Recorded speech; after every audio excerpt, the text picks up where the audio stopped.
qué hablas cuando todo el mundo está gritando? Bienvenido seas a quien está escuchando y te agradezco por entrar y darte un tiempo para escuchar lo que tengo que decir. El mundo está de cabeza y a veces uno solo quiere tener un ruido de fondo. Bueno, pues permíteme ser ese ruido de fondo. Hoy, déjame ser el radio que pones mientras haces tarea o trabajas. Déjame armonizar esa hora de cocina o inclusive déjame acompañarte a comer. Quizá yo no sea un experto de nada de lo que voy a hablar aquí, pero soy como tú. Alguien con ideas bastante interesantes, alguien que quiere expresarse, alguien atrapado en medio de muchos estructos sociales.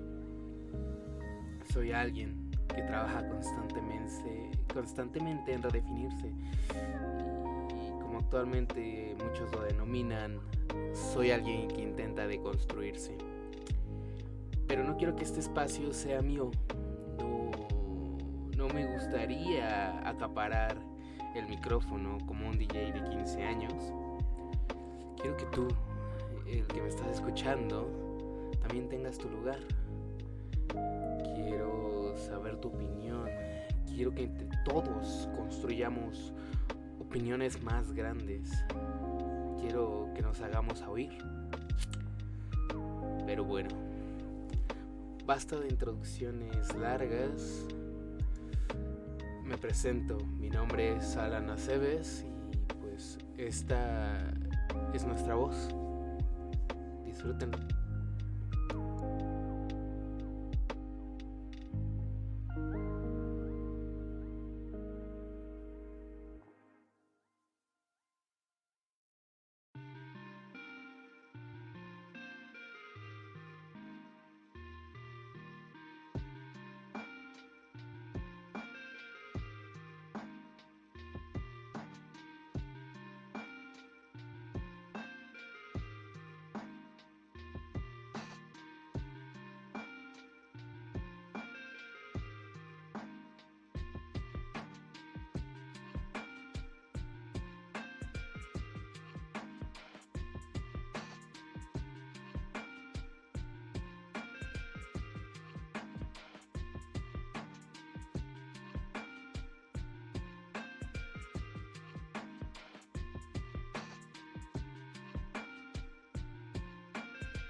Antes de comenzar todo, me gustaría recordar que la música que están escuchando de fondo es música entera sin copyright que si gustan pueden utilizar.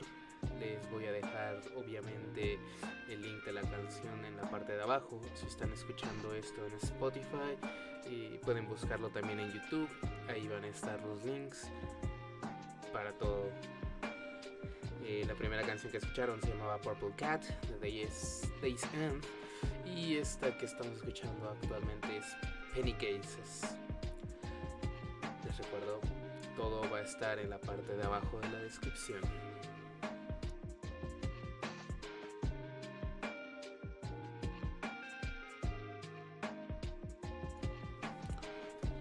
Vale, pues este programa quiero estructurarlo en tres partes que me parecen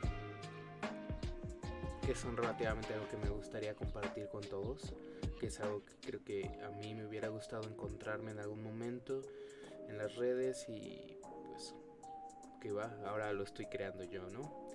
Así que estas tres partes van a ser, primero que nada, algo de entretenimiento cultural entre comillas, que la segunda parte va a ser un poco de noticias, más que nada enfocándonos a eliminar ciertos vulgos que se han ido propagando, noticias de las cuales no se habla por completo. Y la tercera parte va a ser algún tema social, precisamente la parte de compartir estas ideas. En el caso del día de hoy, y ya hablaré más tarde al respecto, dado que es el primer capítulo, dado que esto básicamente es un piloto y todavía tengo que mejorar muchas cosas, ya lo iré viendo conforme vaya saliendo, pero pues no tengo alguien que esté aquí junto con nosotros platicándonos de sus ideas, pero la idea precisamente es esa, poder estar invitando gente que nos hable acerca de música, que nos hable acerca de sus movimientos sociales, sus revoluciones, sus pensamientos, su arte, de todo, vaya. Quiero que precisamente este sea un espacio para compartir nuestra voz. Pero bueno, sin más presentaciones ni nada, yo vamos de lleno a los temas que nos atañen y empezaremos por la parte de entretenimiento. Dado que estamos ya a escasos días de la 93ª ceremonia de los premios Oscar, la cual por cierto se llevará a cabo el 25 de abril, pues me he planteado ver la mayoría o si es posible todas las películas que están nominadas a los premios Oscar para mejor película. En este caso, el día de hoy tengo para presentar dos de ellas. Una está nominada ambas están nominadas a varios premios Oscar, pero una para mejor película y otra está nominada a mejor actor y mejor actriz. Ya hablaremos de ello, pero bueno, la idea es darles una pequeña reseña, desarrollar un poco los temas, ir platicando lo que nos ofrece para que ustedes así tengan, si les interesa la puedan ver, si no, no pierdan su tiempo, o inclusive generarles este interés. Vamos a intentar dar lo mejor forma, al mejor punto de vista que tenga, y ustedes ya decidirán. Bueno, pues la primera película que les traigo el día de hoy es El juicio de los 7 de Chicago. Es una película que tiene 5 nominaciones a los Oscars, las cuales incluye mejor película, mejor actor de reparto, mejor guión original, mejor montaje y mejor fotografía. ¿De qué trata esta película? ¿Qué podemos hablar de ella? Pues los 7 de Chicago, el juicio de los 7 de Chicago precisamente presenta uno de los movimientos más importantes en la historia de Estados Unidos frente a un proceso electoral en el cual 7 chicos, 7 personas son utilizados para intentar demostrar el poder que tiene un político cualquiera, haciendo que los jóvenes escarmienten con ellos. La trama de la película se centra precisamente en presentarnos los personajes junto con sus ideas, sus fuerzas y sus ideales, su búsqueda de justicia, de democracia, cómo son castigados por ello, cómo poco a poco pequeñas cosas se descontrolan y cómo personalidades férreas o estructuradas pueden amedrentar. Es una película interesante, hay bastantes cosas de las que hablar, y centrándonos en la crítica por los premios, sus nominaciones, vamos uno a uno y dejaré lo de mejor película para el final. Mejor fotografía, esto es gracias a Phaethon Papamichael. No me parece a nivel técnico que podamos hablar de que hay una revolución o que hay un cambio, algo que de verdad diga así, wow. No creo que ni siquiera haya una toma que me haya dejado con el ojo cuadrado. No veo a causa de que se le esté nominando la fotografía, porque aún en escenas donde podrías quizá desarrollarte o darle un poco más de un toque, en escenas donde hay esta contienda entre policías y personas o manifestantes que podrían darte lugar a una toma interesante, ¿no? O que te haga sentir, que te haga estremecerte.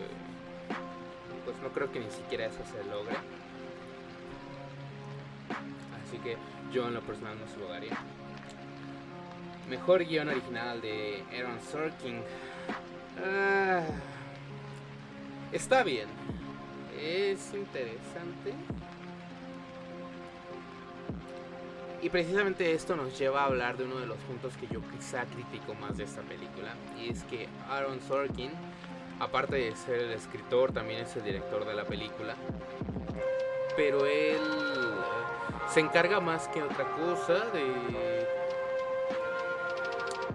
Voy a bajarle un poco, creo que está un poquitín fuerte la música. Se encarga más que otra cosa de teatro. Y se nota muchísimo. Porque las escenas que son precisamente cinematográficas no logran ser cinematográficas del todo. En cambio, escenas de diálogos, escenas donde nos centramos en un solo cuadro, en una sola imagen estática, donde tenemos a los personajes hablándose y dialogando entre ellos, son quizá las mejores escenas de la película. A nivel de actores, el reparto es muy bueno, pero aún así siento que se queda corto. A nivel de actores siento que le hace mucha falta poder dirigir a su cast, porque tiene actores muy buenos. Su cast se basa en Sacha Baron Cohen, Eddie Redmayne y Joseph Gordon-Levitt. Ahora, Sacha Baron Cohen lo podemos conocer por películas cómicas como son El Dictador o las películas de Borat, con este sentido del humor entre británico y americano. Vaya, sabe hacer drama, pero siempre es un drama cómico. Eddie Redmayne, que podrán reconocerlo por la última saga del universo mágico de Harry Potter, por películas como La chica danesa o La teoría del todo. Es un actor brillante, para mí uno de los mejores actores que tenemos en esta época, y ninguno de los tres resalta, ninguno de los tres hace eso que bien podría hacer en otras producciones. No empatizas realmente con ninguno, no hay ninguno que se vuelva entrañable. Siento que pudo haber sido mucho mejor esa dirección de personajes. Y en general creo que esa es mi crítica a toda la película. La dirección, pues se nota que no hay mucha experiencia en cuanto a dirección cinematográfica hablamos. Quizás sea un gran dramaturgo Aaron Sorkin. Y mira que tiene muchas otras películas como la película de Steve Jobs o The Social Network. Pero no sé, creo que queda mucho a deber. No es una mala película, sobre todo en el mundo actual, donde estamos llenos de una necesidad de manifestarnos, de hacernos oír. Es inspirador, en cierta forma, eso tengo que dárselo. Te hace ver la revolución y sentirte querer ser parte de ella. Quieres salir a la calle y hacerte escuchar. Ese punto se lo doy. Pero bueno, buena película. En una escala del 1 al 10 yo le daría un 7.5. Vale la pena darle una vista. Vale mucho la pena, sí. Podría ser mucho mejor. Definitivamente podría ser una mejor película. La recomiendo para verla en casa, echar unas palomitas. Está bien. Una buena forma de pasar el rato. La segunda película de la que les quiero hablar el día de hoy es La madre del blues. película más que interesante, la verdad. Y de esta hay mucho de qué hablar. De hecho, platiqué con un familiar, el cual es maestro de música, más allá de solo enseñar a tocar un instrumento, que lo hace y es muy bueno al respecto, también sobre la teoría y el desarrollo de la industria musical. Y pues fue toda una plática muy interesante. Pero bueno, antes que empezar con eso, vamos a hablar acerca de la película tal cual, en su apartado técnico y desarrollo. Película dirigida por George C. Wolfe. Una vez más, no es un director que tenga mucha trayectoria detrás. De hecho, alguna de su filmografía es ese típico cine romántico palomero que, si bien se disfruta, tampoco es nada destacable. Películas como You Are Not You, Nights in Rodin. El guión está escrito por Santiago Hudson. Santiago Hudson tampoco tiene una muy destacable trayectoria. Pero aquí viene lo interesante. La película está basada en una obra de teatro llamada Ma Rainey's Black Bottom de August Wilson. ¿Hace justicia? ¿Estuvo bien traerlo a la pantalla grande? Me atrevería a decir que sí.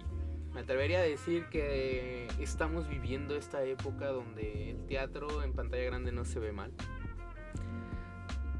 donde es más asequible para el público general y que lo puedes ver en cualquier momento. Quizá eso sea de las cosas más importantes. Hay obras muy buenas, encontramos mucho tipo de obras muy buenas y esta definitivamente fue un acierto traerla al cine. Esta película se encuentra nominada por Mejor Actor hacia Chadwick Boseman, que sería una nominación póstuma. Mejor Actriz para Viola Davis, que ya conocemos muy bien su actuación en películas que sobre todo critican esta posición racista o de sumisión hacia las personas afrodescendientes. Está dominada a Mejor Diseño de Producción, Mejor Vestuario y Mejor Maquillaje y Peluquería. Vamos a ver, analizando las nominaciones que tiene. Para Mejor Actor de Chadwick Boseman, ¿qué podemos destacar de la actuación de este hombre? De pasarlo a ver como Black Panther, de verlo como un superhéroe, con todo este color que hay detrás de las películas de Marvel o de las películas de superhéroes, a pasarlo a ver en una película seria, en un papel que hace y necesita de dolor y necesita de emoción,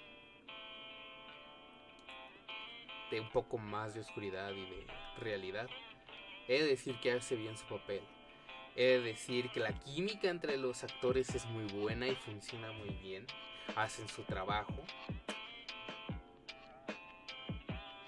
Y es cierto que podéis sentir la esencia del teatro en cada uno de los diálogos, que son muy interesantes. Y la película, básicamente se centra en 3-4 escenarios y no necesitas más, porque es precisamente esto, la esencia de la película, el alma de la película la encuentras cuando se ponen a hablar los personajes, cuando se sientan y están debatiendo, están teniendo un diálogo. Y de hecho hablaré de ello más al respecto, pero siento que precisamente es la esencia del blues en esta película, los diálogos que se centran a hablar. En cuanto a su vestuario, maquillaje y peluquería, no dejan nada que desear. Viola Davis está maquillada de una manera que te hace sentir incómodo la mayor parte del tiempo en sus escenas, te hace sentir desagrado hacia el personaje, porque es la idea de demostrar que ese personaje tiene desagrado es el desagrado en sí mismo. Odia y tiene resentimientos. Y son resentimientos totalmente válidos, ¿no? O sea,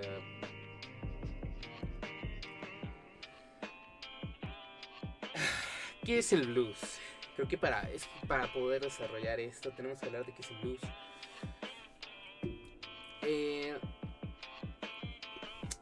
En sí mismo el blues es Afroamérica. El blues es este folk americano.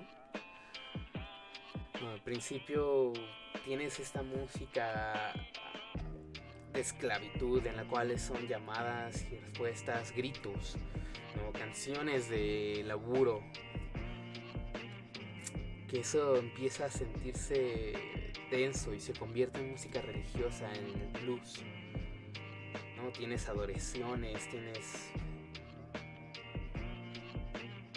amor, ¿no?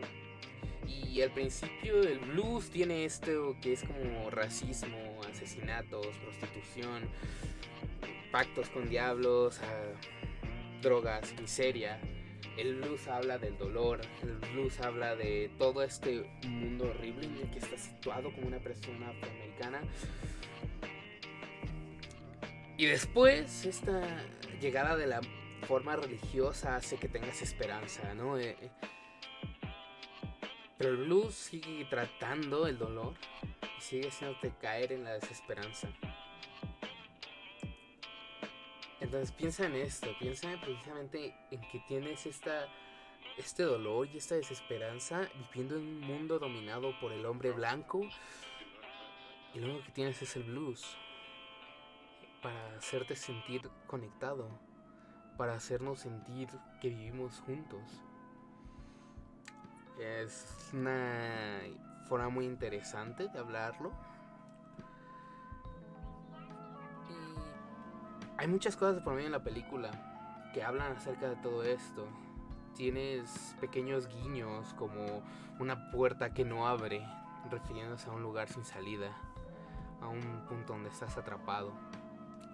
Unos zapatos que son el reflejo de tu ego, de tu orgullo, y cómo las personas de color lo ven pisoteado.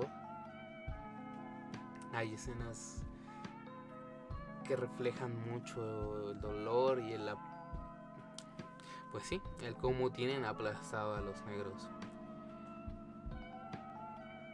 Y por ejemplo, en esas épocas no se ganaba gran dinero, no había regalías, ¿no? Y entonces, pues todas las personas ganaban un salario, y lo muestran en la película, como los artistas, los músicos, arreglistas, compositores ganan $25.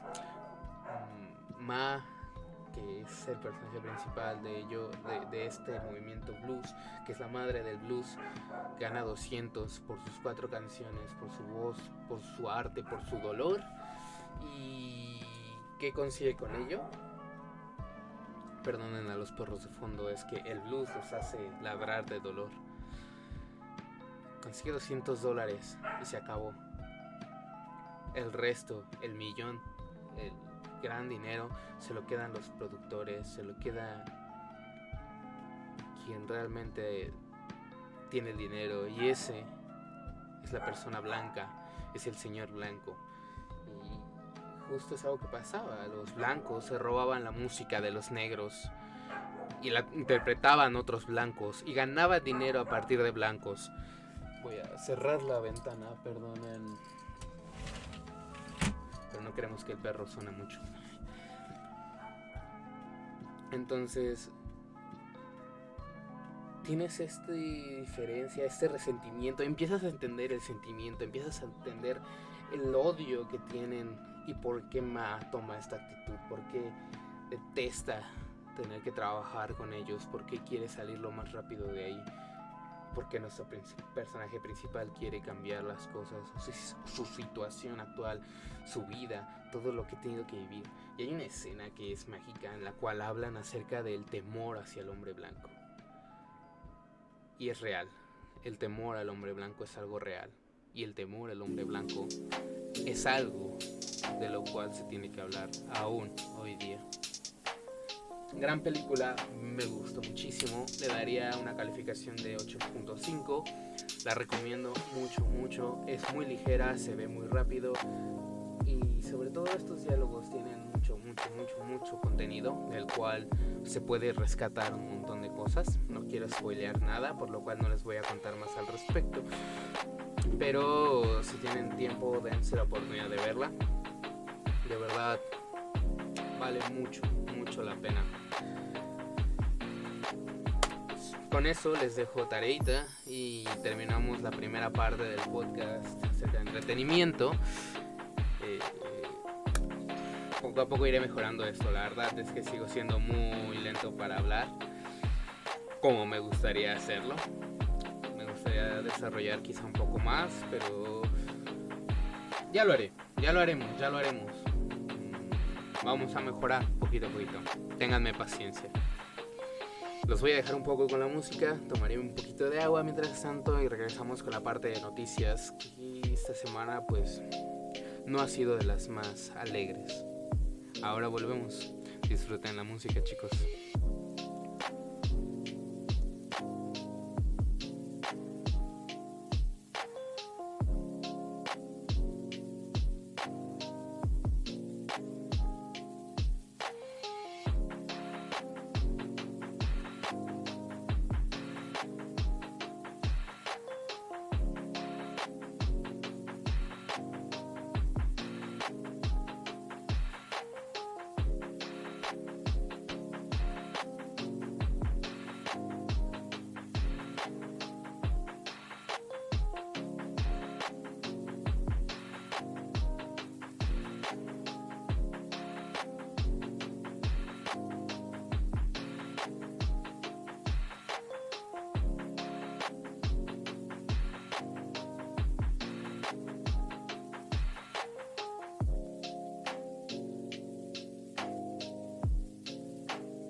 He vuelto.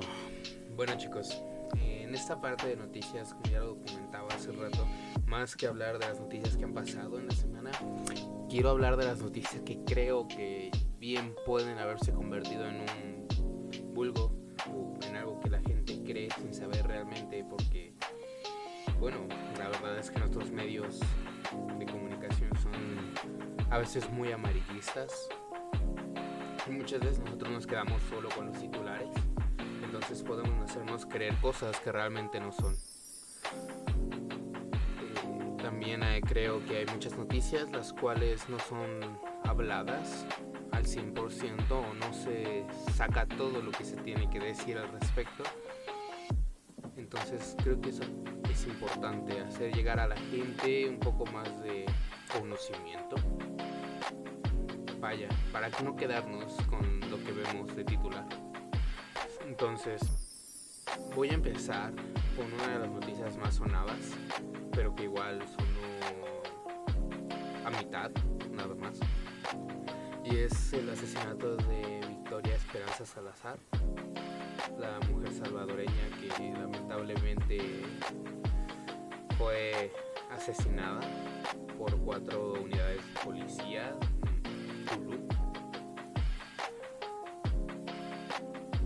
Bien se ha dicho y ya se tipificó como un delito. Está mal decir eso, yo no voy a decir que se tipificó porque ni siquiera estoy seguro de que estoy hablándolo bien. Ya se decretó como que sí hubo aquí, vaya, citando a los altos mandos, la técnica policial de control corporal aplicada y el nivel de fuerza utilizado se realizó de manera desproporcionada, inmoderada y con un alto riesgo para la vida, ya que no fue acorde a la resistencia de la víctima, lo que ocasionó una desaceleración de rotación del cuello, violándose con ello lo establecido en la Ley Nacional sobre el uso de la fuerza. ¿Qué ha pasado?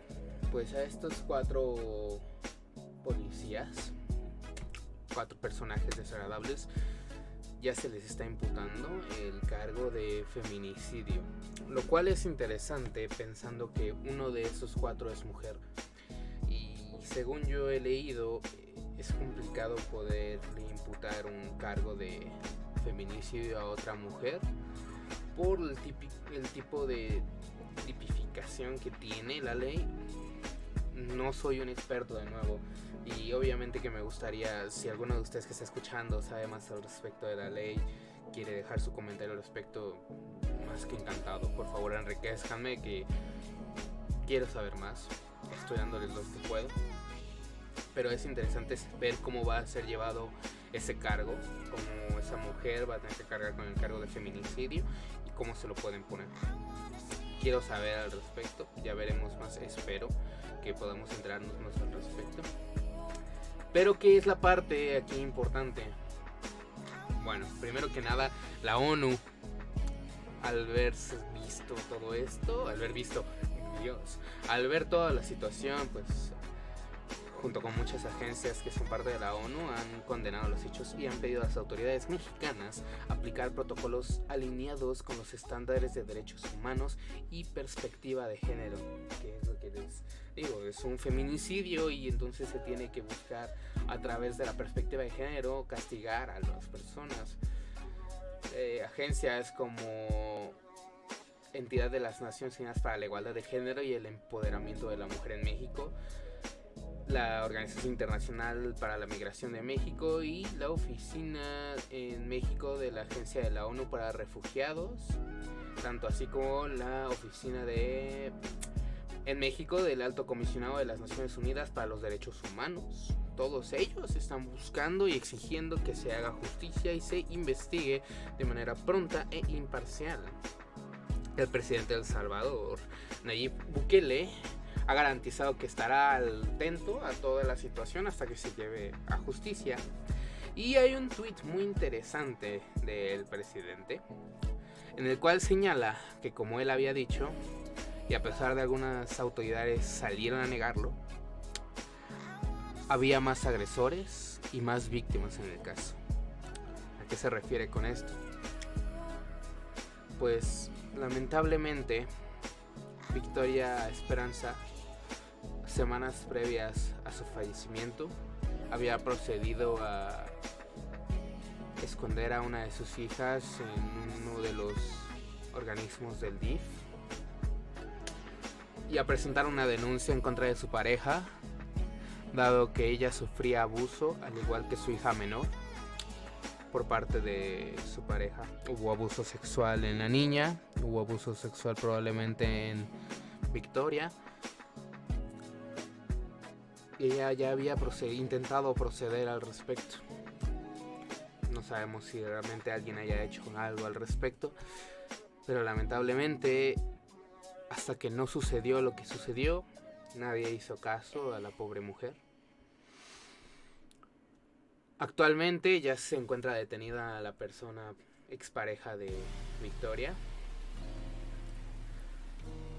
Y entre otras cosas, su hija mayor había desaparecido, no se encontraba por ningún lado. Gracias al Señor ya apareció. Ella misma fue y se presentó ante el Ministerio Público. Y pues se habla acerca de que quizá haya desaparecido por miedo a quedarse sola con el abusador, ya que probablemente podría sufrir de lo mismo que sufrió tanto su hermana como su madre. Noticia fuerte, noticia escandalosa, pero sobre todo noticia que no se hizo sonar. No se hizo sonar todo este caso de abuso, no se hizo sonar la desaparición de una de sus hijas. Y creo que eso también era un punto muy importante a hablar. Segunda noticia, quizá un poco menos escondida la verdad, pero noticia que también habría que resaltar y es importante de la que se hable. Un niño de 13 años de edad, de nombre Leonardo Luna, muere en el parque Censes del grupo Xcaret, o Censes será, del grupo Xcaret, en Playa del Carmen, Quintana Roo. Aparentemente fue negligencia en muchos niveles, tanto en el parque, donde ellos mismos admiten que se estaban realizando obras de mantenimiento no autorizadas, que fueron las causantes del accidente que tuvo este niño, que no hubo los adecuados tratos inmediatos de primeros auxilios, que no hubo los tratos adecuados en los hospitales, que hubo un intento de compra de silencio al pagar todo el tratamiento del niño hasta el día de su fallecimiento, que hubo coacción para poder darle el cuerpo de su hijo al padre hasta que no firmara un perdón hacia el grupo Xcaret y el parque. ¿En qué mundo estamos? Donde tienes que firmar un perdón para que te puedan entregar el cuerpo de tu hijo, donde te metan trabas, donde no te permitan a ti como doctor tratar a tu hijo sabiendo qué es lo que se le necesita, donde no te permitan a ti llevar y trasladar a tu hijo hasta la Ciudad de México, donde tienes amigos, colegas y planes ya establecidos para poder tratar a tu hijo.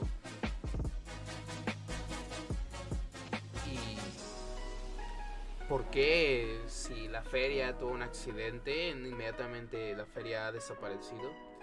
¿Por qué un grupo con una cantidad de dinero bastante amplia, con una cartera grande, solo necesita un perdón?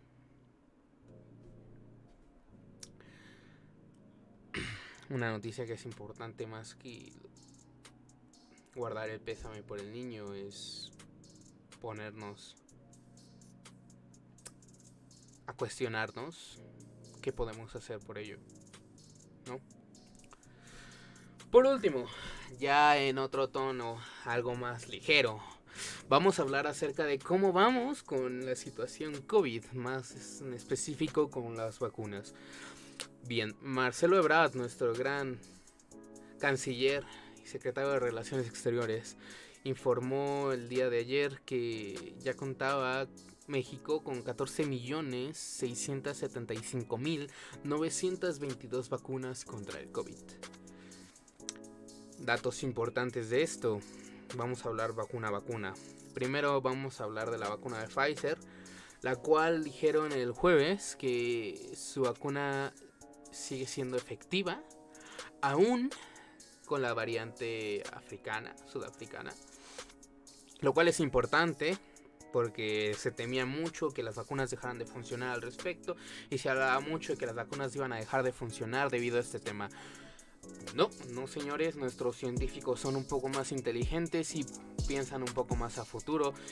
Aparte de que llevan su vida estudiando virus y saben que precisamente es muy factible que muten y hagan de más cepas.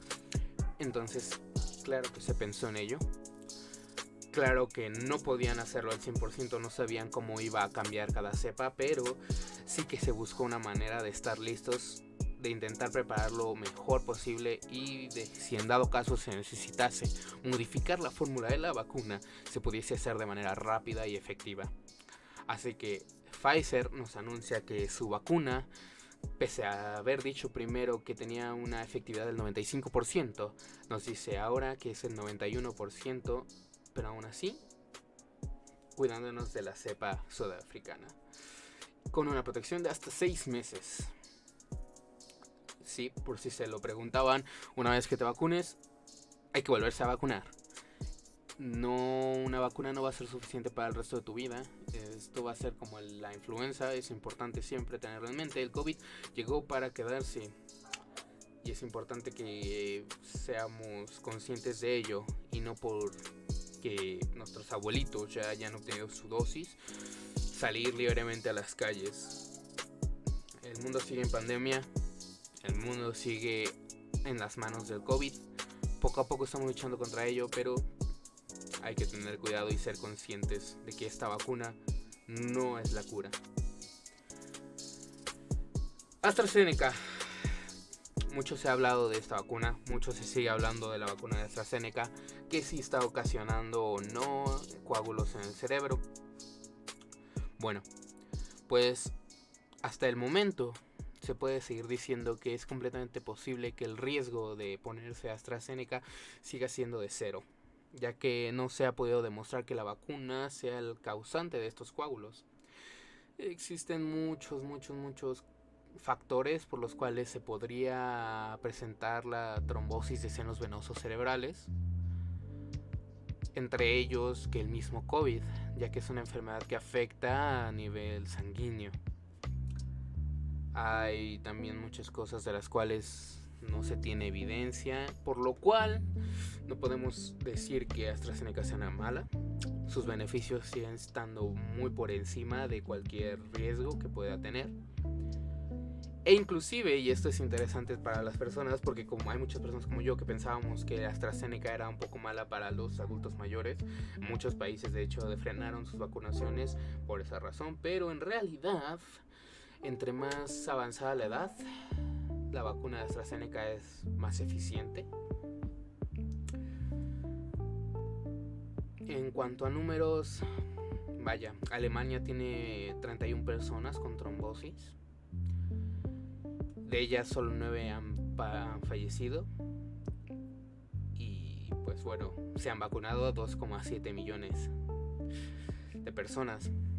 Los datos siguen siendo muy pesados, ¿no? Y en Reino Unido, por ejemplo, solo 5 personas han tenido coágulos y se han vacunado a 11 millones. ¿Cuál es el cambio, la diferencia? ¿Por qué hay más en una que en otra? Precisamente por los grupos a los que se está vacunando. En Reino Unido se está vacunando a los grupos de edades avanzadas, mientras que en Alemania se están vacunando a un grupo con edades un poco más jóvenes. Se habla que AstraZeneca quizá pueda tener problemas o pueda generar un poco más de efectos secundarios en personas un poco más jóvenes, porque tienen un sistema inmune más activo o más responsivo, por lo cual genera estos efectos secundarios, estas secuelas. Pero aún así, insisto, nada realmente de lo cual tengamos que preocuparnos o de lo cual se tenga que hablar de una manera más seria. De ahí en fuera las vacunas siguen bien, todos seguimos bien. Tiene una protección AstraZeneca menor, algo, sí, pero vuelvo a lo mismo. No estamos aquí vacunándonos para el resto de nuestra vida, nos estamos vacunando para vivir unos meses más y luego otra vez vacunarnos poco a poco. Terminarla con la pandemia, que sea una enfermedad que se presente estacionariamente y a una enfermedad controlada, que no lleve a nuestra muerte. Pero bueno. Recuerden vacunarse, recuerden llevar a sus familiares a vacunarse, respetar nuestro tiempo, ya nos llegará nuestro turno, no hay que presionarnos y seguir cuidándonos. Aún vacunados hay que seguir portando nuestro cubrebocas, limpiándonos las manos, tener una higiene importante. Aún no termina la pandemia, aún la vacuna no es la solución, solo es la protección. Chicos, los dejo otro momento, disfrutemos esta muy buena rola. Y regreso para terminar de hablar en un aspecto social, que es un aspecto bastante interesante del cual me gustaría hablar en alguna otra ocasión también. Pero bueno, ya regresamos.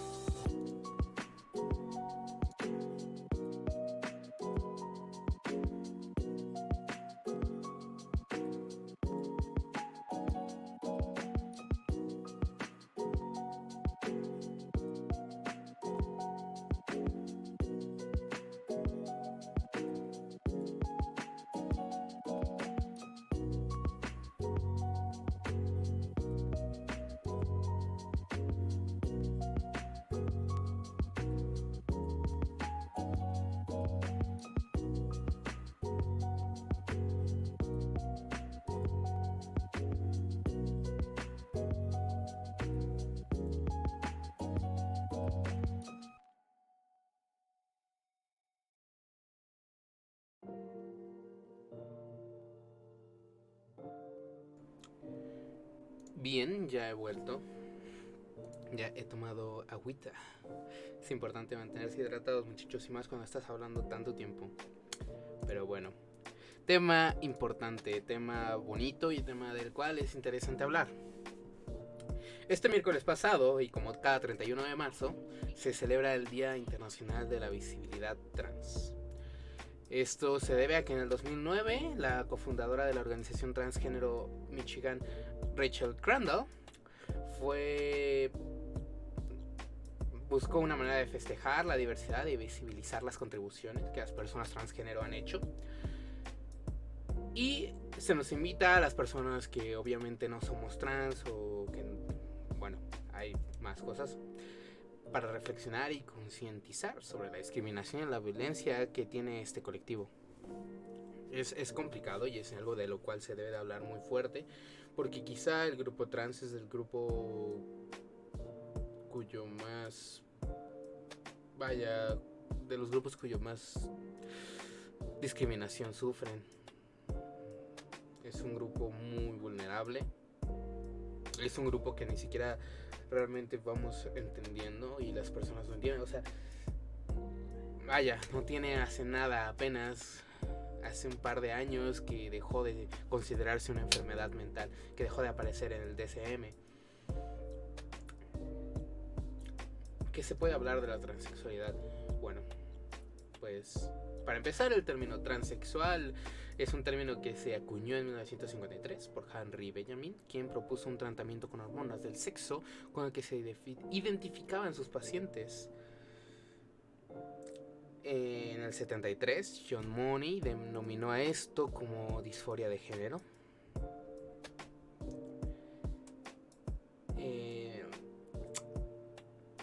¿Qué es la transexualidad? Pues es una condición de diferenciada, la cual relaciona la identidad del sexo en contraposición al sexo biológico. Una persona transexual, vaya, se siente diferente al sexo con el que nació y busca cambiarse de ello a través de varios procesos. Pueden ser hormonales, pueden ser quirúrgicos, pueden ser ambos, etc. ¿Qué ocurre? Pues que esto se consideraba hasta hace muy poco como una enfermedad mental, un trastorno de personalidad. El 16 de octubre del 2009, varias organizaciones se manifestaron en todo el mundo solicitando que en la revisión del DSM-5 desapareciera la transexualidad como una patología. En julio del 2016, un grupo de investigadores financiados por el Instituto Nacional de Psiquiatría en México DF presentó un estudio para poder apoyar el pedido de que se retirara la transexualidad de la sección de trastornos, junto con otros países como Brasil, India, Francia, Sudáfrica y el Líbano, los cuales trabajaron mucho para poder encontrar formas. Pero en 2018 se discutió esta reclasificación y hasta apenas se pudo poder quitar. Apenas en la última versión del DSM-5 por fin se eliminó por completo la transexualidad como un trastorno de género. Y con esto se busca precisamente evitar el rechazo, la discriminación y que se acepte como algo normal y una forma de ser cualquiera. Aquí en México en el 2008 a nivel de ley se reformaron los artículos 2, 35, 98 y 135 del Código Civil para el Distrito Federal contra la discriminación, y se estableció por primera vez en la capital de México el derecho al levantamiento de una nueva acta de nacimiento para las personas. En 2015, con una reforma otra vez del Código Civil, tuvo la primera legislación en el país que permitió a miles de personas cambiar de forma sencilla, como un trámite administrativo, su nombre y el género de los documentos de acuerdo a su identidad. En el 2008, en México, se había reformado la ley para que cualquier persona pudiera cambiar sus documentos, cambiar de forma legal quién era. Pero era un proceso engorroso, caro, difícil y que muchas veces no era aceptado. Hasta que en el 2015 se vino con una reforma más rigurosa en la cual todo se volvió más sencillo, y actualmente gracias a eso podemos abrazar a nuestros iguales, a nuestros hermanos trans, que pueden precisamente cambiar su situación de manera rápida, fácil y pues como debería de ser. Aún así, aún con esto y aún aunque estemos cambiando las cosas a nivel legislativo, la ideología de México pesa mucho de sus personas, y lamentablemente México es el país con el segundo lugar en el mundo con la tasa más alta de transfeminicidios, solo por atrás de Brasil, lo cual es duro saber que al menos En 5 años hubo 473 homicidios de personas LGBT por ser LGBT. Y en LGBT+, perdón. Y en México 261 eran mujeres trans. O sea, del grupo LGBT+, la mitad de los asesinatos que han tenido que llevarse a cabo, perdón, que se han llevado a cabo, la mitad eran lamentablemente personas trans. Lo cual nos habla mucho acerca de esta perspectiva que tiene la población mexicana, en la cual vemos a las personas, si de por sí vemos a las personas que son parte del LGBT plus como algo anormal, las personas trans sufren todavía más al respecto, porque tienen que llevar a cabo este cambio, esa transformación, lo cual es como México, vamos, ¿cuál es el problema? ¿No? ¿Cuál es el problema de dejar que las personas sean quien quieran ser? ¿Cuál es el problema? No afectan en nada, pero bueno, es así el problema, ¿no? Pero vamos a hablar de quiénes son las personas trans más destacables que tenemos en la historia. Y obviamente empezando con Lily Elf, la cual se considera la primera mujer transexual de la historia. Nació en Dinamarca en 1889. Es la mujer danesa. Es la chica danesa, la cual se llevó su película y su vida. Lamentablemente ella falleció tras someterse a diferentes cirugías para poder modificar su sexo. Había pasado muy bien varias de ellas, pero la última, la cual estaba orientada en introducir un aparato genital femenino, salió mal y lamentablemente ella cayó fallecida. Pero se recuerda ahora como con mucho orgullo por ser la primera persona en buscar este cambio públicamente, porque existían muchos intentos anteriormente, pero jamás salían a la luz por obvias razones. Caroline, la cual nació como Barry en 1954 en Norfolk, Inglaterra. Ella padecía el síndrome de Klinefelter, que hace que la persona posea el genotipo XXXY, por lo que se siente más femenina de lo habitual. Sufrió mucho bullying durante toda su infancia y a la edad de 17 años ella tomó la decisión de de comenzar su transición. Trabajó mucho tiempo como una modelo, ocultando totalmente su pasado, y lamentablemente, bueno, vaya, que eso es importante, que bien, para trabajar como modelo trabajó en Harper's Bazaar o en revistas como Vogue, o sea, era un éxito. Apareció inclusive en una película de James Bond, Solo para sus ojos. Y lamentablemente, obviamente, llegó un momento en el que en 1981 una revista buscó hablar al respecto de manera discriminatoria, de manera incorrecta, y ocasionando un parón en su carrera, inclusive llevándola a considerar el suicidio como una opción. Pero fue más fuerte que ello y decidió continuar su carrera de modelo. Escribió inclusive un libro titulado I'm a Woman, y luchó para que las leyes británicas cambiaran para que ella pudiera ser considerada una mujer legítima, lo cual, aplausos para esta mujer peleadora.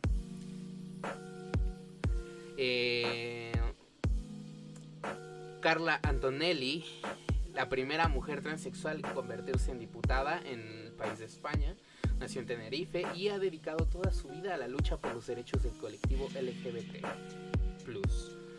Ya en 1967, momento en el que las personas transexuales podían ser encarceladas. ¿Te imaginas este punto de tu vida en el que te encarcelen por querer ser? Solo imagina, o sea, imagina que eres tú, imagina que eres hombre o mujer, lo que consideres, como consideres que eres, y que por eso te puedan encarcelar. al humano le da mucho miedo lo que no entiende. Pero justo esta mujer, siendo la primera diputada transexual, aparte de todo, iba y arriesgaba su vida y su libertad para gritar y exigir tolerancia, lo cual se le aplaude muchísimo. Y aquí en México me gusta mucho es un poeta oaxaqueño llamado Daniel Niskov. Escribió el libro Poesía en Transición. Más allá de los datos duros en color rojo, el arte y la creatividad nos pueden salvar. Cita de Niskov. Con el poemario quise mostrarle a las personas la belleza de los cambios. Tu cuerpo tiene cambios todos los días, seas o no seas trans. Grabé un poema cada mes a medida que se iba produciendo el cambio hormonal y tengo registradas todas mis voces. Cuenta a través del teléfono con la esperanza de que su obra ayude a otras personas que viven lo que él vivió. Es arte, chicos. Eso es arte. Qué increíble, ¿no? Poder hacer de ti todos estos cambios, todo este proceso de transformación, de metamorfosis que estás que estás pasando, y convertirlo en arte y plasmarlo en arte para que los demás puedan leerlo, puedan sentirlo. Me parece de los trabajos más interesantes que se pueda ver. Los invito a leer un poco de su trabajo, Daniel Niskov, lo vuelvo a mencionar. Pueden buscarlo. De todas maneras voy a buscar también un poco de ello y lo dejaré en la descripción para que puedan ir directo a alguna de sus redes o algo así. Sin más por más, chicos, creo que hasta aquí llega el podcast del día de hoy, nuestro primer capítulo. Espero que lo hayan disfrutado. La verdad es que quizás suena un poco desordenado, quizás suena un poco atascado. Tengo que arreglarlo todavía más, tengo que mejorar mucho más y lo iremos haciendo. También recuerden que la idea es como no presentar de esta manera. Me gustaría que precisamente traer gente, en este caso me hubiera encantado, ¿no?, traer a una persona que fuera parte de esta comunidad, que nos explicara más al respecto, que nos hablara de sus palabras, y tengan por seguro que voy a buscar hacerlo en algún otro capítulo, en algún otro episodio del podcast. Voy a buscar traer personas de esta comunidad, de todas las comunidades que pueda encontrar, a que nos expresen sus ideas, que nos compartan sus ideas, e intentar tener un poco de empatía y entenderlas, saber por qué las personas tienen esas ideas. Creo que a final de cuentas para eso es este espacio, para dejarnos hablar a todos y, más importante, escucharnos todos. Sin más por más, esta fue mi voz. Espero escuchar su voz, espero leer su voz.